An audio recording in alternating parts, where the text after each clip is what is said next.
Hello and welcome to your Thursday edition of This Is Ibrox. Tonight I'll be your host, Kyran Wallace, and I'm joined by one of our newcomers. Could we say that, Tommy? Still kind of new? Fairly new, fairly new. Maybe this is like the fifth or sixth pod, so we're getting there.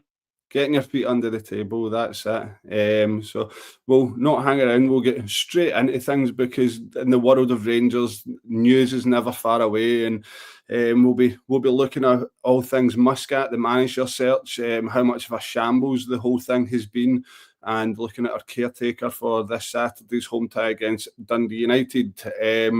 Tommy, we won't hang about. As the title says, it's looking imminent that we're going to get an announcement regarding Kevin Muscat being our new, I was going to say manager there, but head coach, I think, is the term that the board like to coin for this. They like to coin it for Russell Martin as well. Just your general feelings overall with it looking like he's going to be announced as manager. Yeah, so obviously reports over the last kind of 24 hours have picked up a bit about that. That's the way that we're going to go. I was on here on Sunday and obviously asked at the end of the pod what if I thought, first of all, if we would have a manager by the weekend. I said yes, looking like I'm going to be wrong on that because it's going to be Stevie Smith. And two, I said it was going to be Danny Roll. And to be honest, if it was between Roll and Muscat, I would have probably went with Muscat. But overall, based on where we were at last week and talks of Gerrard, is it maybe a bit underwhelming? I would probably say so. I don't want to sit here and claim I know an awful lot about Muscat in terms of what he'll bring and stuff like that. It's obviously maybe similar to I'm sure JB was talking on Tuesday. It's kind of like he's kind of been following like what Ange Postecoglou has been doing. Like I don't know if we're going to get a similar style to that or not. He definitely seems to have a bit more of an authority about him than other candidates. So it's probably in terms of who we were linked with, it's probably an okay appointment in terms of that. I don't think he's going to take the same stick that Russell Martin would. I think he would probably be a bit more. We've went from a soft touch to a maniac. Is that what you mean? Yeah. It's kind of one extreme to the other, isn't it? And to be honest, as a player, obviously he was with us as a player, and I think that was maybe back 2002, 2003, which I don't really have a great memory of that time. I was about 9 years old, so him as a player, yeah, maybe you'll know more about him as a player. I remember that season. I remember winning the treble that season, but in terms of that, I was too young to really judge individual performances and stuff like that at that age. It was more like results and what we were up to. So I don't know. I'm excited to see what happens, but yet again, as well, Kyran, we've got the kind of worry about when is he going to come in because he's still under contract and he's still got a season to finish. So when are we going to get him? Yeah. We'll get into that. I want to bring this comment up, right? Because it leads me back to Robert Binney in the comments. Take it easy, lads. He's not here yet, right? I fully support this, right? This time last week, I done a full show on what Rangers were going to be like under Gerrard, and well, here we are. Yeah.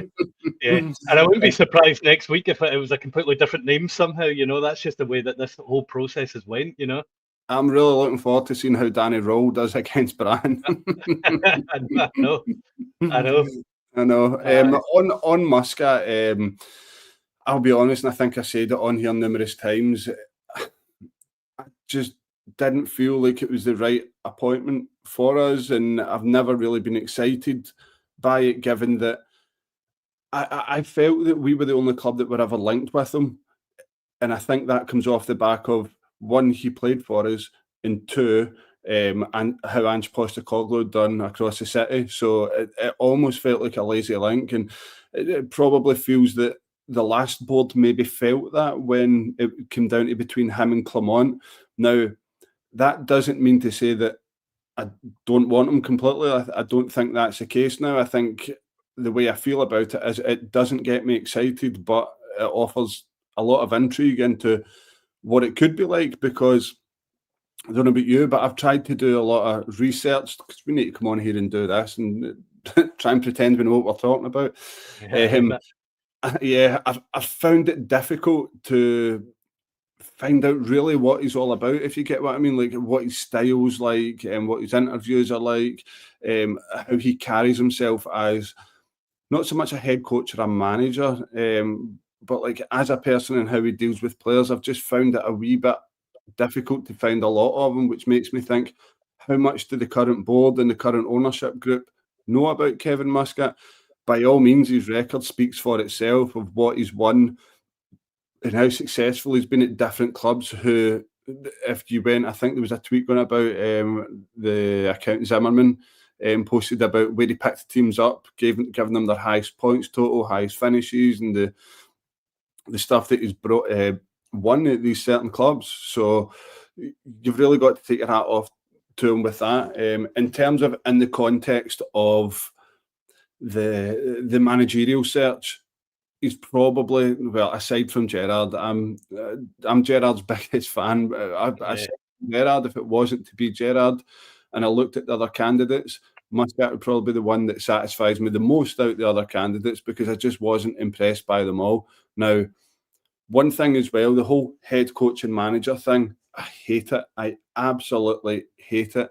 And how many podcasts I've listened to this week and down the weeks who have said things like such and such played under Danny Rowe, best guy in the training pitch, his training's unbelievable. Russell Martin is one of the best coaches we've ever seen, like unbelievable on the training ground, and even throw Michael Beale in there, right? Being a head coach does not make you a good manager whatsoever, right? There's a massive difference there.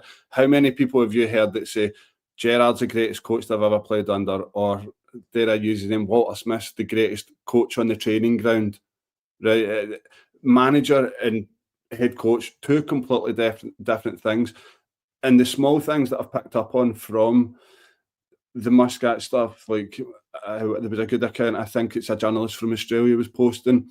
He was doing like he was trying to get his tactics across in the changing rooms, and he looks like a very motivational speaker. He's very driven, and I kind of liked the way he got his point across in the changing room, albeit by a interpreter. It actually looked quite funny because he was shouting and ranting and raving while the interpreter ranting and raving in Mandarin. So that's what I kind of like. I've went a roundabout way of saying that he doesn't seem full on as a head coach. I think there's a manager in there as well, and I think that's what we were crying out for with Gerrard. But on the actual way we've went appoint them, Tommy, or the way we've not appointed them yet, by the way, the way we've went about the search and trying to bring in the new manager, like, I don't know about you, but it's been an absolute shambles, mate. Yeah, I agree with that, Kyran. It's obviously like, and kind of the way that when the owners put that statement out to us, it was kind of like we were potentially in a good position at that point that we were going to have something in place by the next week. So obviously we don't know the ins and outs of what's happened. The Gerrard one, I would love to know more about, what actually happened there, because that seemed like just complete number one target. Everybody else is just kind of like a second thought, to Gerrard that we wanted in. I think, like, going back to like kind of Muscat as well, I think the fans will probably flip the coin on him, because, like you say, a lot of good positive stuff that you've just mentioned there about him, which I agree with as well. And I suppose you'll kind of have the cynical Rangers fans, maybe the pessimistic ones that will be maybe pointing towards his European record with the team in Belgium and stuff like that as well. So I think there will be a lot of a flip of the coin on this one. But I just, the owners have to get this right now, don't they? Because the way that we perceive them right now in such a short period of time is are they fit to lead this club? Like that's kind of where we're at with it. So this is going to be a really important kind of next part of the season, and then obviously if he does well into next season as well, we have to get this right, because we can't be in a position again where he fails, we sack another manager. Are we going to trust these guys to yet again do this process all over again if it's in the summer or whenever? So it's a real worry now for me where we're going to go with it. But yeah, I just think that statement really led towards they were confident getting Gerrard in. They were talking about getting somebody in that's a leader and all this. And I'm the same with you. I don't like this head coach stuff. You've got coaches for that. You get coaches like Beale was under Gerrard. and a lot of people would have said that Beale was the brains behind it all. But that's why you have a coach. You know, you have the coaches to do that, and then you've got your manager that's going to sort out the rest of the stuff. You know. So yeah, I'm 50-50 on it, Kyran. You know, but in terms of your question about the board, it's a complete shambles. There's no other way of putting it. Really, they're under a lot of scrutiny, I think, right now. Yeah, and you think back, right? Russell Martin's been on a hiding to nothing since what? Let's say Bruges away, not even at home. We knew where this was going. Like, we gave him our full support for the first half of the Bruges friendly, and then that was honestly, and that's the thing. That's how high performance you have to be here. That, you know, you can go into a friendly, and even the Middlesbrough friendly was underwhelming, and you know, you're getting slated already. I said Dundee at home was underwhelming, and that his time could have been up after that. You know.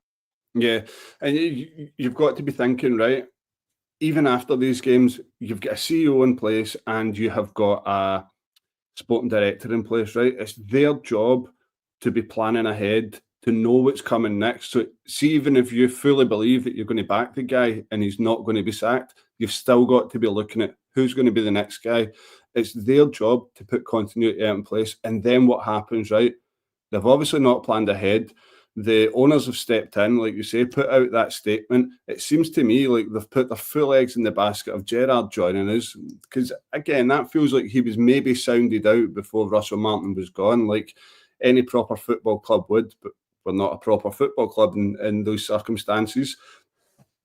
Gerrard then knocks it back. So bear in mind as well, we're in a situation here where we've come into a 2-week international break. We've not put an interim team in charge of the team on the pitch, because we think we are getting our man within the 2 weeks to come in, then take training this week. I bet they had in their heads that Monday would be the unveiling, Tuesday start the training in preparation for Dundee United at home.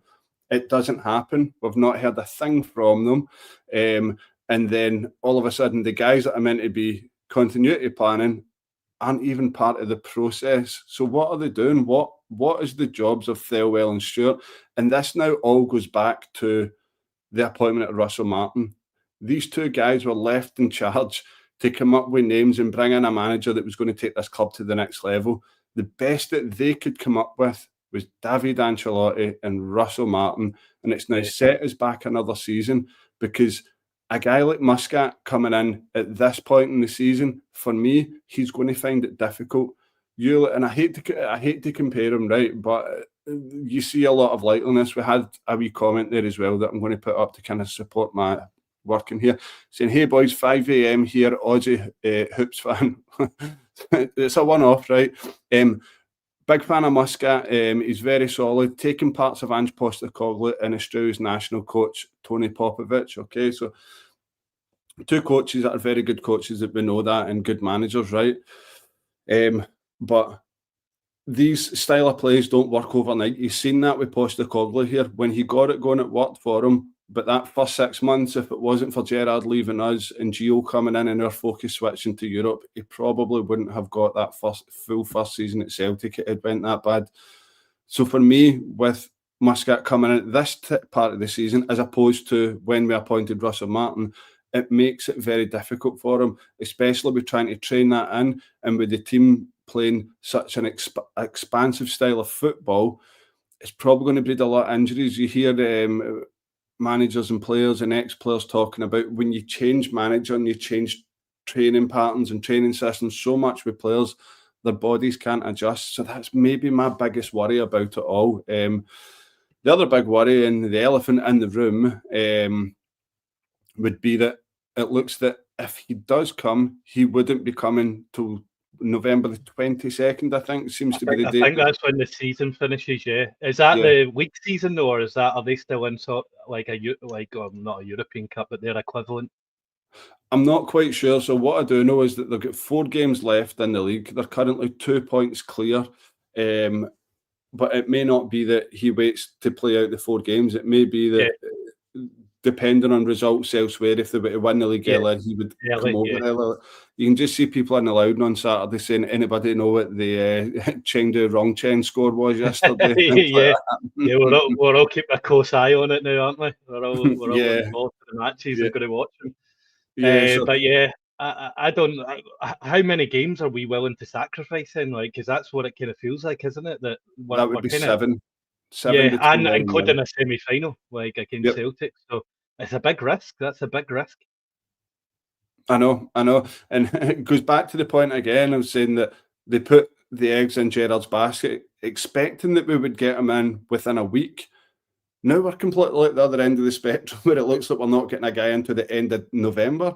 Our I know. season could be done by then, gone Yeah. completely. I think like I actually put in one of my group chats with my pals before Martin had actually been sacked. I think before the Falkirk game, maybe on the Friday, and I said, I bet you if he does get sacked, I bet you we still go into Dundee United without a manager. So I don't have any faith in them even before Russell Martin had left. And then, of course, after the Sturm Graz game as well, you remember the clip of Patrick Stewart saying, "Well, who would you appoint?" You know, the guys are just clueless, aren't they?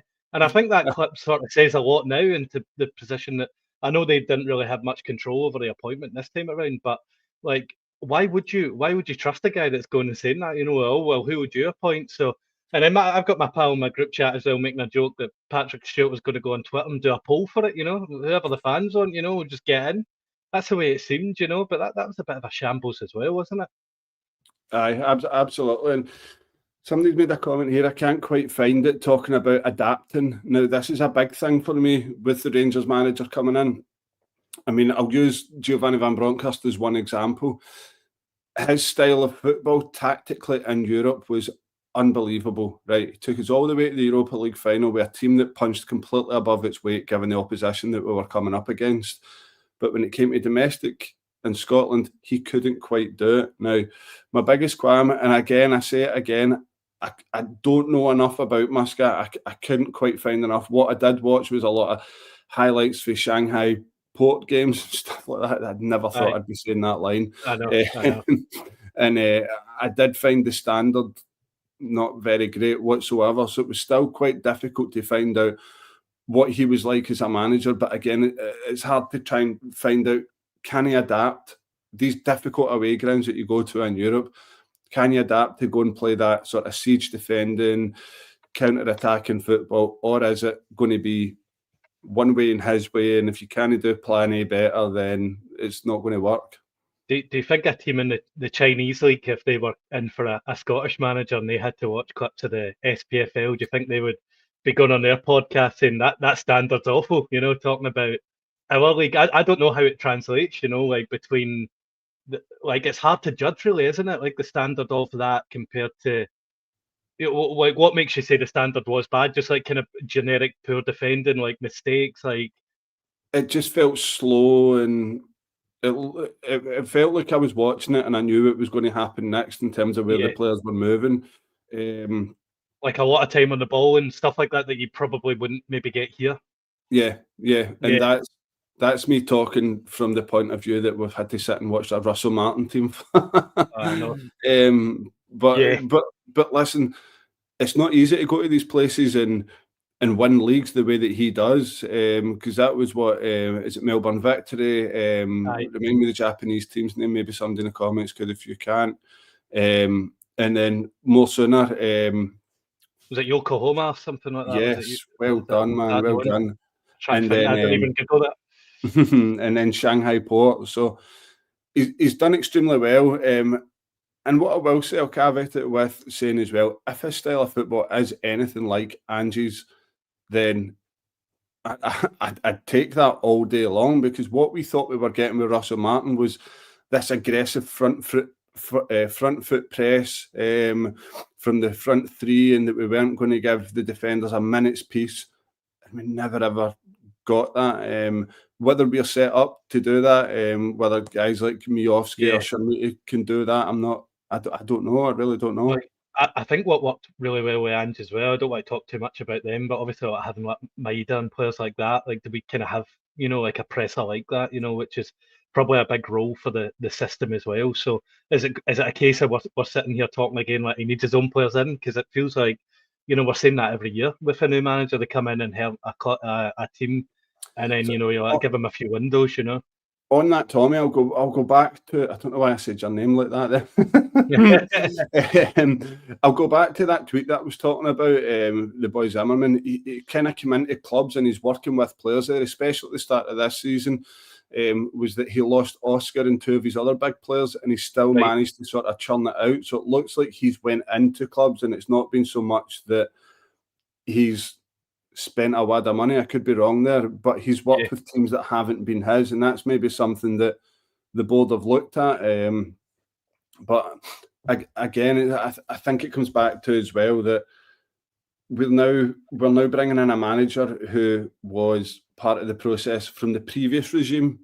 Like, where has the research been for Thelwell and Stewart here? Because it just seems that it's absolutely non-existent, and we're just going back to something which we've covered previously. Because I even feel when Gerrard left the first time and before Van Bronckhorst came in, I'm sure Muscat's name was still kicking around there. And then when Van Bronckhorst left before Beale, I think I've heard it every kind of time we've been looking. And then obviously in the summer we had it a little bit as well. So like I said in our chat, at least going forward now, if we do get Muscat, if it doesn't work out, that's his name disappeared. You know, I don't need to hear it anymore. At least, you know. Yeah, I think inevitably the way that his name has been around, he was always going to be Rangers manager at some point. I think with the way that it has been going around, you know, I think it probably is inevitable that he will be our manager, you know, at one point, and obviously looking like it's going to be this time around. Yeah, I'll not do a full podcast on it like I did with Gerrard last Thursday. Yeah, I think that 6-minute video that everybody's watched on him on YouTube, sort of what he's done at Shanghai Port. One thing that stuck out for me was, I think it was his assistant was talking, and he was saying that your defending starts from the front.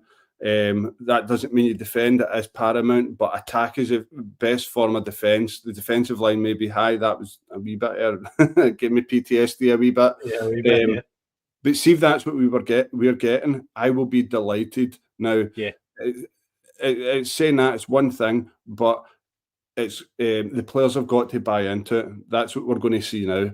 Are these players up to doing it? That's what we'll wait and see. But we'll quickly look ahead now as well, talking about the whole shambles of how this has been. We get one tweet today to let us know that Stephen Smith will be taking the game at Dundee United at Ibrox on Saturday. Does this fill you with confidence, Tommy, going into a game that is a must-win? No, not really, to be honest, because it's not really one that makes you go, oh yeah, like if anything though, positively, if we spin it positively, I bet you we play better than any Russell Martin performance on Saturday. I'm so confident of that. Even if it is a new manager bounce or a guy coming in just a bit different, I don't think it can be any worse than what we've seen so far this season. So even just having a new manager and just going completely away from Martin ball it's just going to be nice to see. But I'm looking, obviously, Stevie Smith takes the B team at the minute, doesn't he? Yeah. It's hard to judge him on that, really, because I feel the B team you're just kind of left with, you know, depending on what young players get loans, and, you know, you can't really plan for having a strong B team or not, really. So I don't really want to go in too hard on him, but he's lost every single game this season as the B team manager. So does it fill me with confidence? No. Is it going to be better than Martin? Probably. So that's kind of where I'm at with it.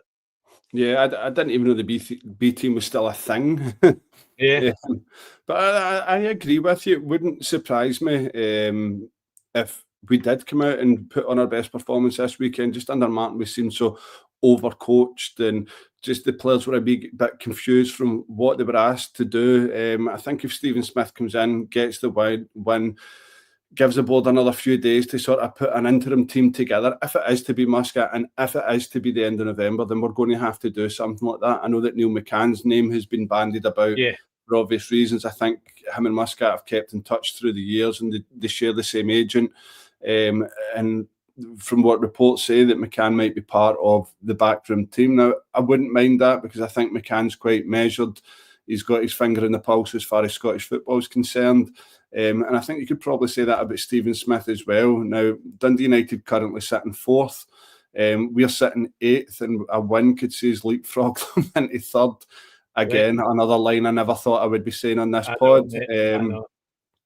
But yeah, we can only hope for the best with him. But I'll put you on the spot here, Tommy. Right, you are Stephen Smith for the next minute or two.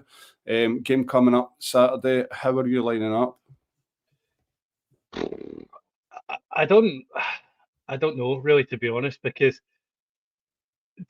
do we kind of, is there, like, for example, like Mikey Moore's been playing ahead of Ant-Man a lot, so are we going to see maybe Ant-Man coming in and going away from the kind of coaching style of Russell Martin, and then we can potentially see the Ant-Man that we got against Pleisen, you know? So I don't know, because he'll know better than us in terms of what's on the training ground, you know?